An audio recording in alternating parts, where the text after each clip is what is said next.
Hi అండి. అందరికీ నమస్కారం. Welcome to my channel. ఈ వీడియోలో ఏపీ ప్రభుత్వ ఉద్యోగులు మరియు పెన్షనర్లు ఐఆర్, పీఆర్సీపై ఆశపడొద్దా? పీఆర్సీపై క్లారిటీ వచ్చేనా? అంటూ అప్డేట్ రావడం జరిగింది. మరి దీనికి సంబంధించిన పూర్తి వివరాలు ఈ వీడియోలో తెలుసుకుందాము. వీడియో అయితే ఎక్కడ కానీ స్కిప్ చేయకుండా ఎండ్ వరకు చూసేయండి. అప్పుడే ఇన్ఫర్మేషన్ పూర్తిగా అర్థమవుతుంది. అలాగే వీడియో చూస్తున్న ప్రతి ఒక్కరు వీడియోకి లైక్ చేయండి ఫ్రెండ్స్. ఈ వీడియోని తోటి ఉద్యోగ పెన్షన్ మిత్రులతో అయితే షేర్ చేయండి. కొత్తగా మన ఛానల్‌ని చూస్తున్నవారు ఇంకా ఎవరైనా సబ్స్క్రైబ్ చేసుకున్నట్లయితే వెంటనే మన ఛానల్‌ని అయితే సబ్స్క్రైబ్ చేసుకోండి. సో, దీని ద్వారా నేను చేసే లేటెస్ట్ వీడియోస్ అన్నీ మీ వరకు రీచ్ అవుతాయి. ఇక ఆలస్యం చేయకుండా వివరాల్లోకైతే వెళ్ళిపోదాము. ఫ్రెండ్స్ ఇక విషయానికొచ్చినట్లయితే ఏపీ ఉద్యోగులు మరియు పెన్షనర్లు మేల్కొల్పు జేఏసీ నిశ్శబ్దం ఎన్నాళ్ళు హక్కుల సాధనపై పూర్తి విశ్లేషణ. ఆంధ్రప్రదేశ్ రాష్ట్ర ప్రభుత్వ ఉద్యోగులు, పెన్షనర్లు మరియు ఉపాధ్యాయులు ప్రస్తుతం తీవ్ర ఆవేదనలో ఉన్నారు. కొత్త ప్రభుత్వం ఏర్పడిన తర్వాత కూడా తమ ఆర్థికేతర సమస్యల పరిష్కారం కాకపోవడం వారిలో నిరాశను నింపుతోంది. ఈ నేపథ్యంలో ప్రస్తుత పరిస్థితులు, బకాయిలు మరియు ఐక్య పోరాట ఆవశ్యకత గురించి కూలంకషంగా తెలుసుకుందాము. మొదటిది జేఏసీ మౌనం ఉద్యోగుల ఆవేదన. ప్రస్తుతం ఏపీ ఉద్యోగ జేఏసీ పాత్ర ప్రశ్నార్థకంగా మారింది. ఏపీ జేఏసీ అసలు ఏం చేస్తుందో అర్థం కాని పరిస్థితిలో ఉంది. ఉద్యోగుల ఆశలు, ఆకాంక్షల మేరకు జేఏసీ నడుచుకోవాల్సి ఉంటుంది.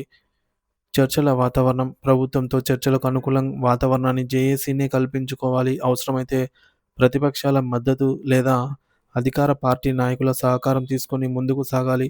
గత జగన్ ప్రభుత్వం ఉద్యోగుల పట్ల అనుకూలంగా వ్యవహరించలేదు. పెండింగ్ బిల్లులు అలాగే ఉండిపోయాయి. పైగా రివర్స్ పీఆర్సీ ఇచ్చారు.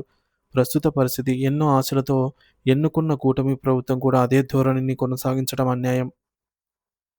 ఈ మేరకు లక్షల కోట్ల పెట్టుబడులు ఆకర్షిస్తున్న చంద్రబాబు నాయుడు గారు ఉద్యోగుల విషయంలో మాత్రం ఎందుకు నిర్లక్ష్యంగా ఉన్నారో అర్థం కావటం లేదు.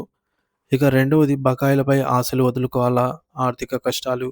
ఉద్యోగుల బకాయిలపై ఆశలు వదులుకోవాలా? వద్దా? అనే గందరగోళంలో ఉన్నారు.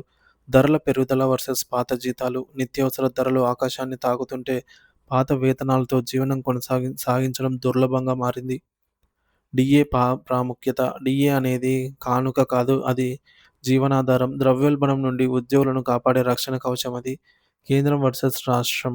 కేంద్రం డిఏ ప్రకటించగానే రాష్ట్రాలు కూడా ఇవ్వాలి. కానీ రాష్ట్ర ప్రభుత్వాలు డిఏలను నిలిపివేయడం రాజ్యాంగ హక్కుల ఉల్లంఘనతో సమానం. డిఏ లెక్కలు 2018 జూలై 2023 ప్రభుత్వం మొత్తం 11 డిఆర్‌లను ప్రకటించింది. వాస్తవంగా వీటిలో 2 మాత్రమే చెల్లించారు. పెండింగ్ 9 డీఏలు ఇంకా కాగితాలకే పరిమితమయ్యాయి. పీఎఫ్ ఖాతాల్లో కూడా వీటి ప్రభావం కనిపించటం లేదు. 3 ఎరియర్‌లపై నిశ్శబ్దం. రిటైర్డ్ ఉద్యోగుల వేతలు. జీవో ఎంఎస్ నంబర్ 103 హామీ.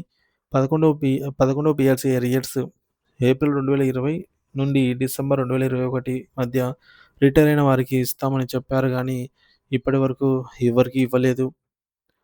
ఇకపోతే గ్రాట్యుటీ, ఈఎల్ అలాగే జీఐఎస్ వంటి ఉద్యోగి జీవిత వంట కానీ ఏడాదిన్నరగా చెల్లింపులైతే ఆగిపోవడము, వేలాది మంది రిటైర్డ్ కుటుంబాలు ఆర్థిక ఇబ్బందుల్లో ఉన్నాయి. న్యాయపరమైన హక్కు. రోజంతా పనిచేసిన కూలీ ఇవ్వకపోవడం ఎంత అన్యాయమో, 5 ఏళ్లు పనిచేసిన ఉద్యోగికి పీఆర్సీ లేదా డీఏ ఇవ్వకపోవడం అంతే అన్యాయము. ఏం చేయాలి? ఐక్య ఐక్యతే ఏకైక మార్గం. TMB Buchiraju chairman AP Panchayati Raj welfare ట్రస్ట్‌కి. సో, ఈయన చెప్పినట్లుగా ఐక్యతే ఉద్యోగుల రక్ష అన్నారు. ఉపాధ్యాయుల స్ఫూర్తి.